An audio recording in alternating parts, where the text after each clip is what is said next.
Om Namo Bhagavate Sri Arunachala Ramanaya.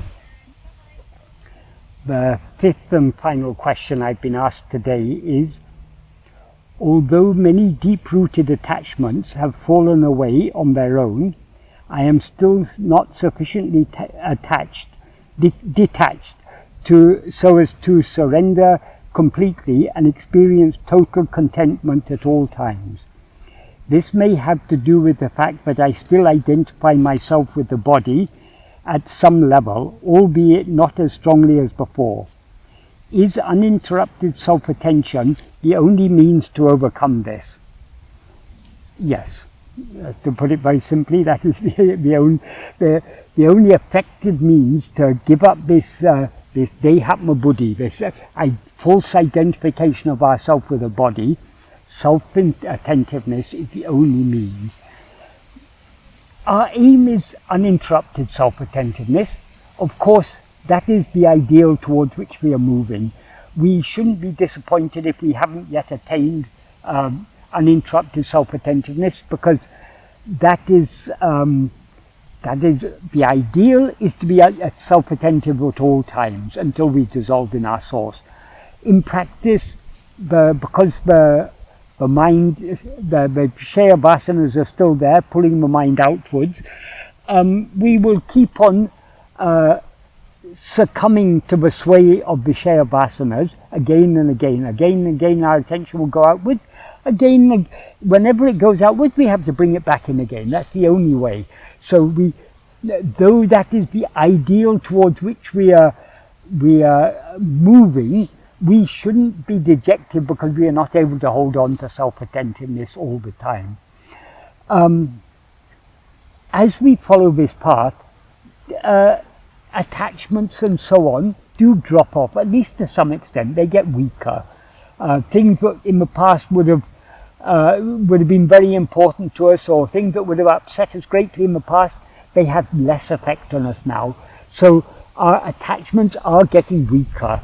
But they will remain, and attachment is the very nature of ego. As Bhagavan says in verse 25 of Ulinapadu, Urupatri undam, urupatri nekum, urupatri undu mika ongum. Grasping form, it comes into existence. Grasping form, it stands. Grasping and feeding on forms, it flourishes abundantly.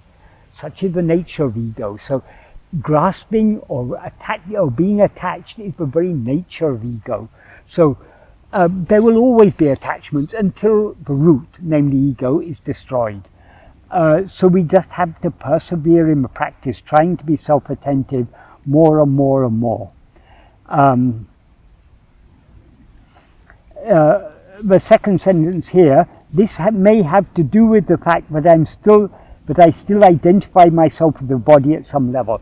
Yes, at a very deep level, we are all still strongly attached to this body. Our experience is, I am this body. Where am I? I'm sitting here. I'm not there, I'm here. That is the identification with the body. Though Bhagavan described it as the thought, I am this body, people, when they hear the word thought, they think of just a superficial idea. No, what Bhagavan means by thought in this context is the actual experience, I am this body. It is actually our experience that I am this body. If I have an accident, I have been hurt.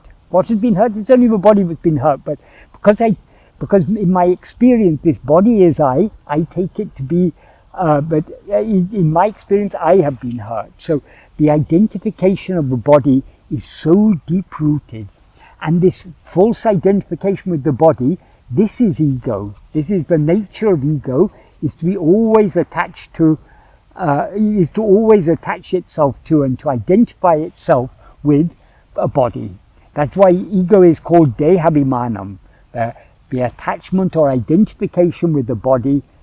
We identify the body as ourself, as I. So this is the problem that we are all up against. This ego, this false awareness, I am this body. This is the root of all the problems we face. So the only way to succeed in this path is to persevere in the practice, to attend to ourselves more and more and more, or at least try to attend to ourselves more and more. slowly, desires, attachments and so on will get weaker. In other words, the Vishaya Vasana, the seeds that give rise to all those desires and attachments, they will get weaker, and ego will subside more and more and more. So this is what Bhagavan's teachings are all about this simple practice of attending to ourselves, to see who am I. It's not merely a meditation on I, it is meditation on I, but it's more than just meditation, it's an investigation. Why are we meditating on I? Why are we trying to attend to I? In order to see who am I, in order to see what we actually are. So this is what Bhagavan's teachings are all about. So we can surrender ourselves effectively only by clinging more and more firmly to self-attentiveness. And however many times our attention may go away towards other things, doesn't matter. All we need to do, when we notice it slipped away towards other things, we bring it back to ourselves. And this will go on and on, seemingly ad infinitum. But the more we try and turn our attention back to ourselves, sometimes imperceptibly to ourselves, the vasanas will be getting weaker and weaker and weaker. And the love to attend to ourselves, the sat vasana, the inclination to hold on to our being, that will grow stronger and stronger and stronger. So the only way to succeed is by persistent practice, by practicing more and more and more.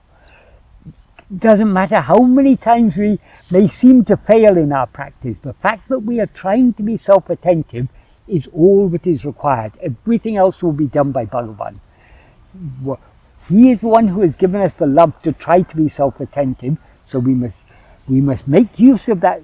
Though the love may seem to us to be very little, we must make use of whatever little love we have to try to be self-attentive.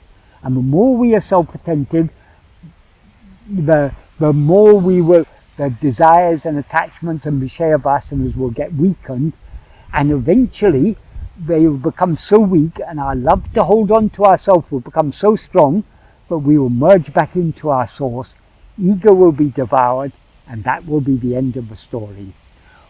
That is the state of complete surrender, which is the goal of Bhagavan's teachings. Om Namo Bhagavate Sri Arunachala Ramanaya.